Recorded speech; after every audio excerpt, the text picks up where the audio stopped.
Hello and welcome to wjlive, powered by the Western Journal. I'm Joey Chester, manager of publishing operations at the Western Journal, and I'm joined by Grant, our star reporter today, and we have got a fun episode for you, I would say. I think it's been a while since we've talked about the disastrous state of Joe Biden's mind. Too long. It's been too long since we've talked about it, and thankfully, yesterday, Joe Biden had a great series of mental flubs. I'm not even sure what to call them at this point. I can't even call them a gaffe anymore because I feel like a gaffe is downplaying it too much. It's much worse than that. It is the failing mental state of Joe Biden.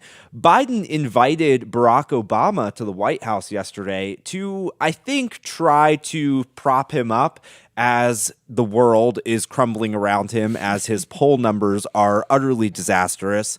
The thing is, I'm not sure that this really helped Joe Biden. I think Obama kind of stole the show, and Biden looked like an old man that really had no idea what was going on. Yeah, for all the people who are concerned that, Biden is not actually running the show and there's somebody else behind the scenes, whether it be Barack Obama or somebody else, I don't think the optics of yesterday really helped quell any of those concerns. Not a very good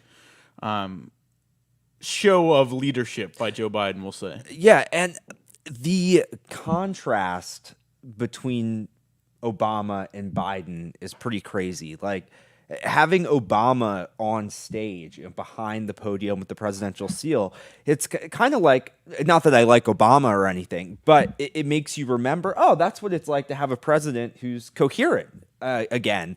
And Biden is not that. So we have some highlights to, if you can call them highlights. Definitely not highlights for Joe Biden, but highlights for us from the event yesterday. So I want to start off with a clip where Obama calls Joe Biden his vice president. Russ, can we play that clip?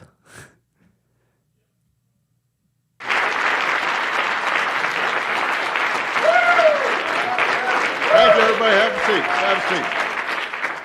Thank you. Vice President Biden, Vice President. That was a joke.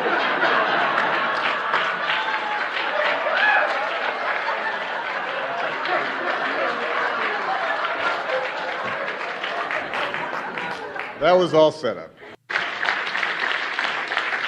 Thank you very much. Please. My name is Joe Biden. I'm Barack Obama's vice president. At least you didn't say, my name's Joe Biden and I'm Joe Biden's husband. I guess we can give him some credit. I don't believe that was a setup by Barack Obama at all. I think that Joe Biden was clearly joking the second time. The first time when Barack Obama said it didn't really seem like that was a joke at all. Like, if you look at Kamala Harris's face, you look at even his face a little bit, his expression, it kind of looks like he's like, ooh, I just messed up. It doesn't seem like that was a setup to me. It seems like he just said that. I know. Well, I mean, that's always been the question about Biden's presidency is this just Barack Obama running things behind the scenes? Is this Obama 2.0 as a presidency? I mean, I think the presidency is much worse than Obama's. But I think that this could have just been a quiet part out loud moment. Like, nope, he just said what we've all been thinking this entire time. That's what it seems like more to me, because if it's supposed to be a joke, it wasn't very well delivered. No. Like, it wasn't really funny. It was just awkward. It was just weird. Like, I'm not sure how it's funny that someone who was vice president is now president. Like, that's not that crazy. Yeah, like that's not that humorous. That's happened before. Like, I don't know. It's weird. I don't think it's as funny as they think it is, which is why I don't think it's actually a joke. Unfortunately, that's the soft stuff. That's not the worst of yesterday's event. Biden was standing behind Obama as Obama was speaking. And he reached into his pocket, and I think he was having a little snack. I think it was Biden's snack time. Not sure what he ate. That is unconfirmed what Biden ate. Was it a mint? Was it a piece of chocolate? Was it some crumbs from breakfast lint? earlier? I Some mean- lint? Yeah, who knows? But it was really awkward timing, and we've got the clip for you here. I'm moving to fix a glitch in the regulations that will lower premiums for nearly 1 million people who need it and allow 200,000 more uninsured Americans to get access to coverage. I'm a private citizen now. It's so funny. What is he doing? The contrast. It would be like if I was talking right now and you just pulled something out of your pocket as I was talking and ate it. And I saw some criticism on social media about this clip, and I want to get your thoughts on it. People are like, oh, he's having a mint. Oh, so what if he wants to have a snack? I mean, do you think that criticism of us, calling out Biden for this is legitimate, or do you think no, the optics of this are bad for Biden, and it totally makes him look like the awkward old man that everyone says he is? Yeah, I mean, I think the optics are clearly bad. I think, Yeah.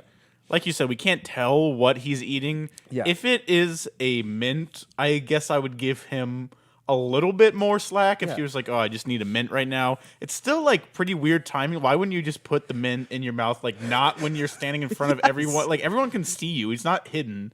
So it's just weird timing. If it's a snack, I give him no slack at all.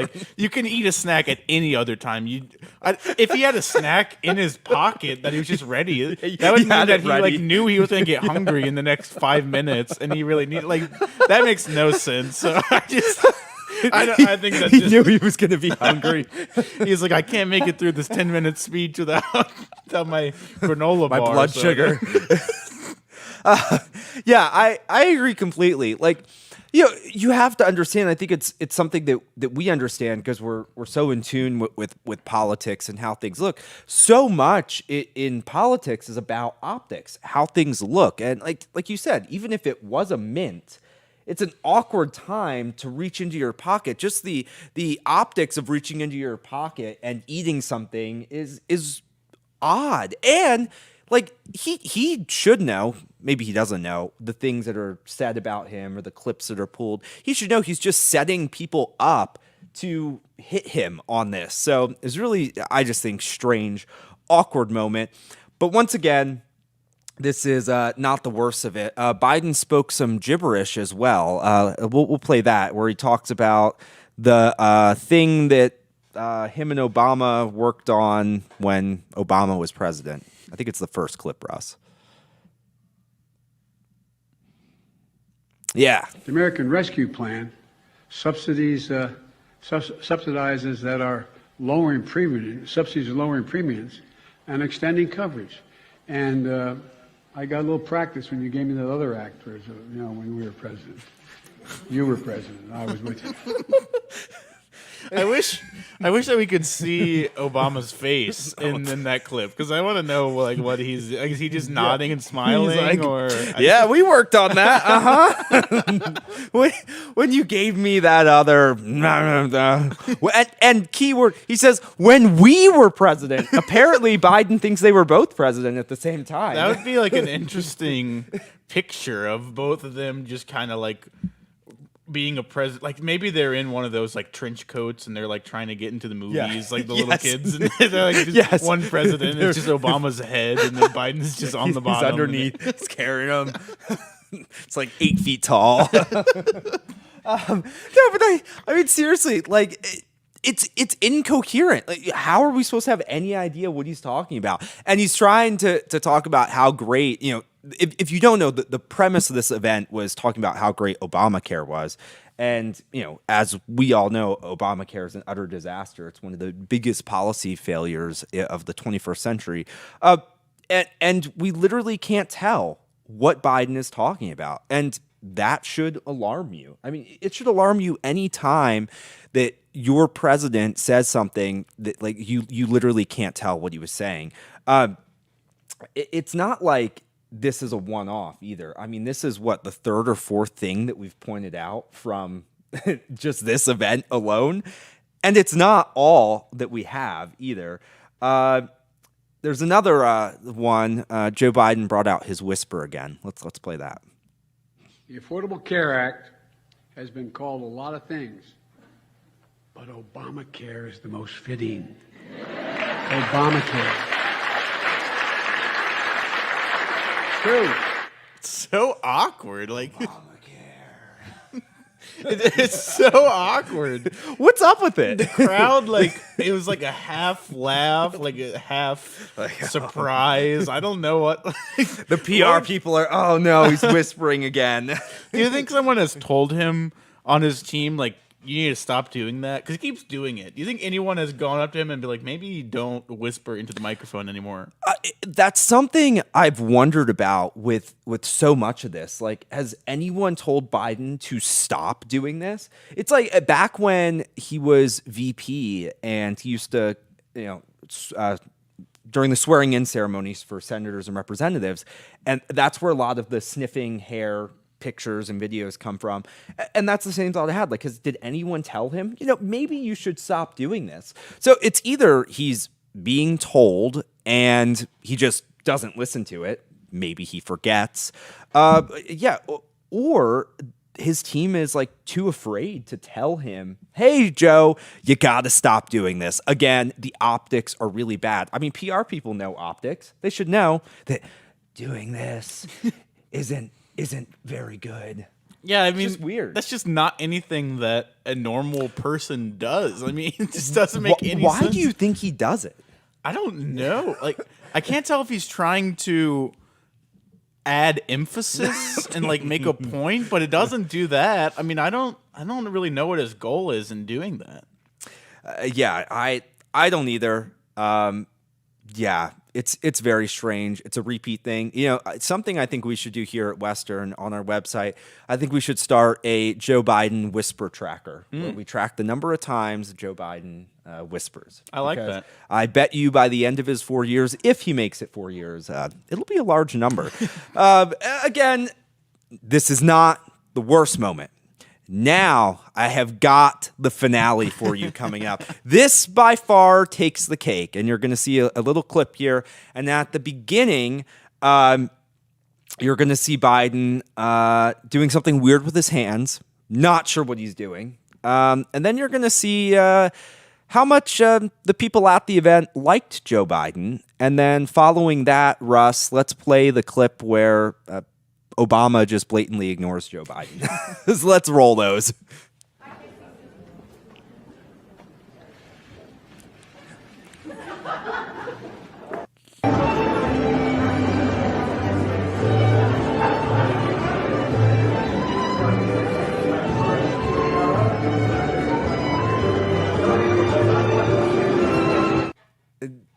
Yeah, let's do that one too. This next one.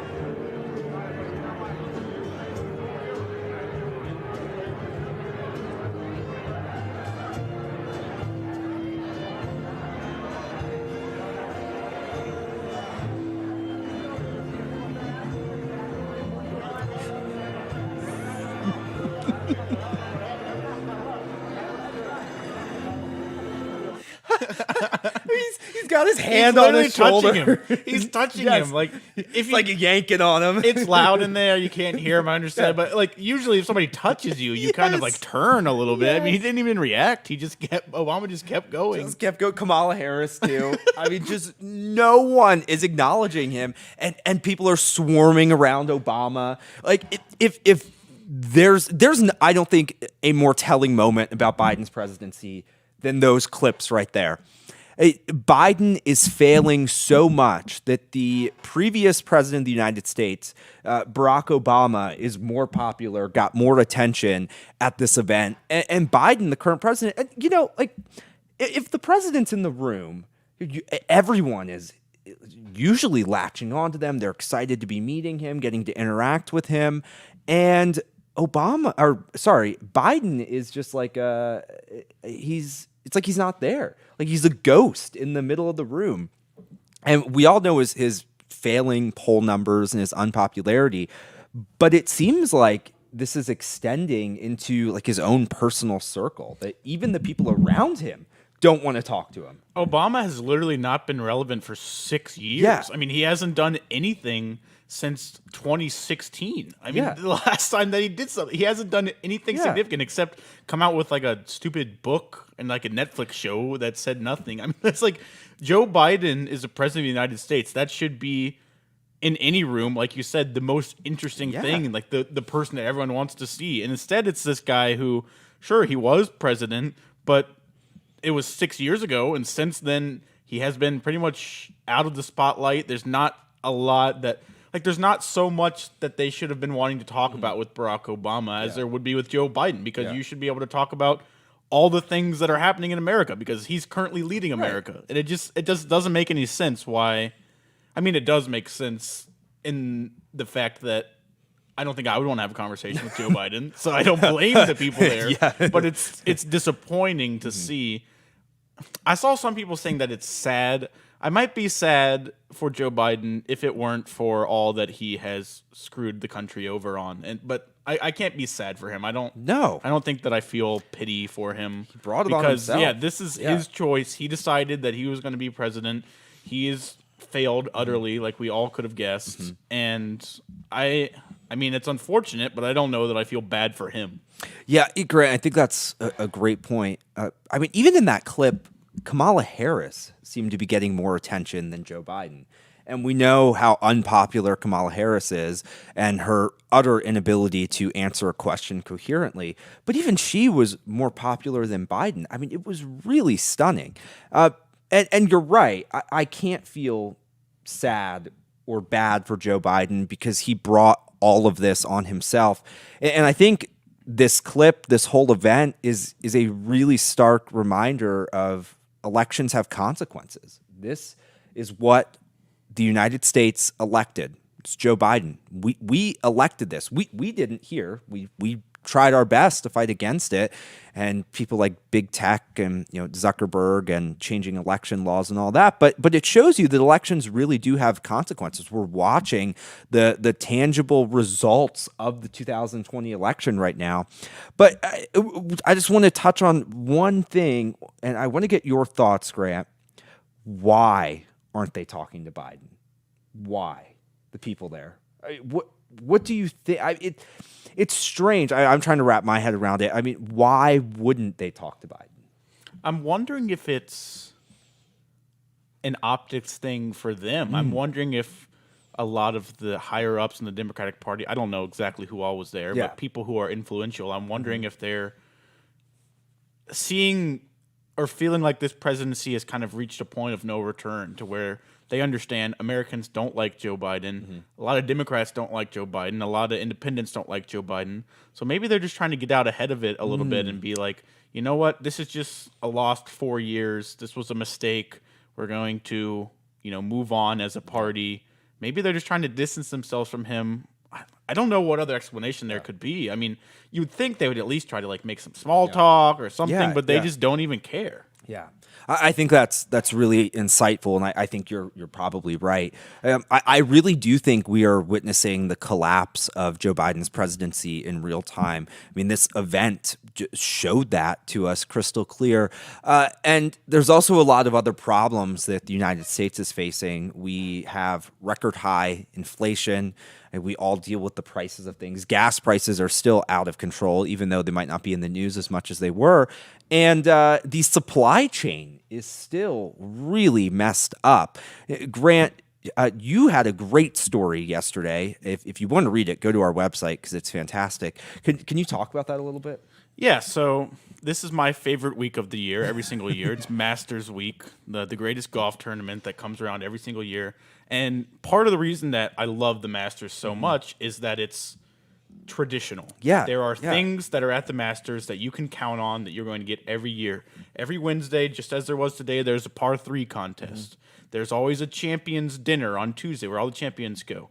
Every time you go there, you can expect there to be perfectly manicured grass and flowers, azaleas and dogwoods and all these things that you can count on. And one of those things is always concessions. The Masters is known for their very cheap concessions and they're very tasty concessions. They sell pimento cheese sandwiches everyone loves. They're like $1.50. Just very famous, kind of like a cult following sort of thing for these Masters menu items. Yeah. And one of the most popular menu items on the menu is a Georgia peach ice cream sandwich. The Masters takes place in Georgia every year, and so they want to honor, the state that they're in, which is known for peaches. And so they have this Georgia peach ice cream sandwich, which the menu itself has a following, but the Georgia peach ice cream sandwich has, I would say, even more of a cult following than the menu itself. It's like the thing that everyone wants to get when they go to the Masters. That and the pimento cheese sandwich are like the two things. Sure. And I've had it. It's very delicious, and I'll tell you what's in it. It's a sugar cookie. Oh, man. It's ice cream with peaches in it, and it's another sugar cookie on the bottom. Oh, gosh. So that, tasty, but hardly complicated, you would say. No. Pretty much 3 things, ice cream, peaches, and cookies that you would think in a developed country you would be able to get with ease. Apparently that's not the case, as the concessions workers at the Masters this year have been having to break the news to people that they do not have the Georgia peach ice cream sandwich this year because of supply chain issues. Yeah, it's interesting, too, that the Masters is held in Georgia, right? And the peaches are supposed to come from Georgia, and they still can't get it. Like, that's an in-state thing, and the supply chain is so messed up that they can't get what they need for it. I mean, that's pretty alarming. And again, we contrast that with the event yesterday at the White House, talking about Obamacare, when we have stuff like this going on. I mean, this is a real life. I mean, you guys may think, oh, it's a sports thing, it's golf. The supply chain's not that important for that, but it's a representation of a very real problem that Joe Biden is not addressing. Well, I think that's actually very important because I wrote an article on it yesterday, as you said. The first half of the article, I would say, was dramatized for comedic effect, as you may do. And so I think it would be easy, and that a lot of people on Twitter as well were reacting, like, oh, this is ruining the tournament. We don't get the sandwich. Like, okay, the tournament's not over. It's still going to go on. Like, it's not the end of the world. But what I talked about in the second half of the article is that this is a serious issue, and it has implications that are far beyond, a peach ice cream sandwich. I think I saw some people on Twitter saying, another golf.com wrote an article on it as well, and I saw some people responding to their article saying, this is in such poor taste. Like, this is so terrible, and, like, it's so tone deaf. I'm like, I think you're missing the point. I'm not...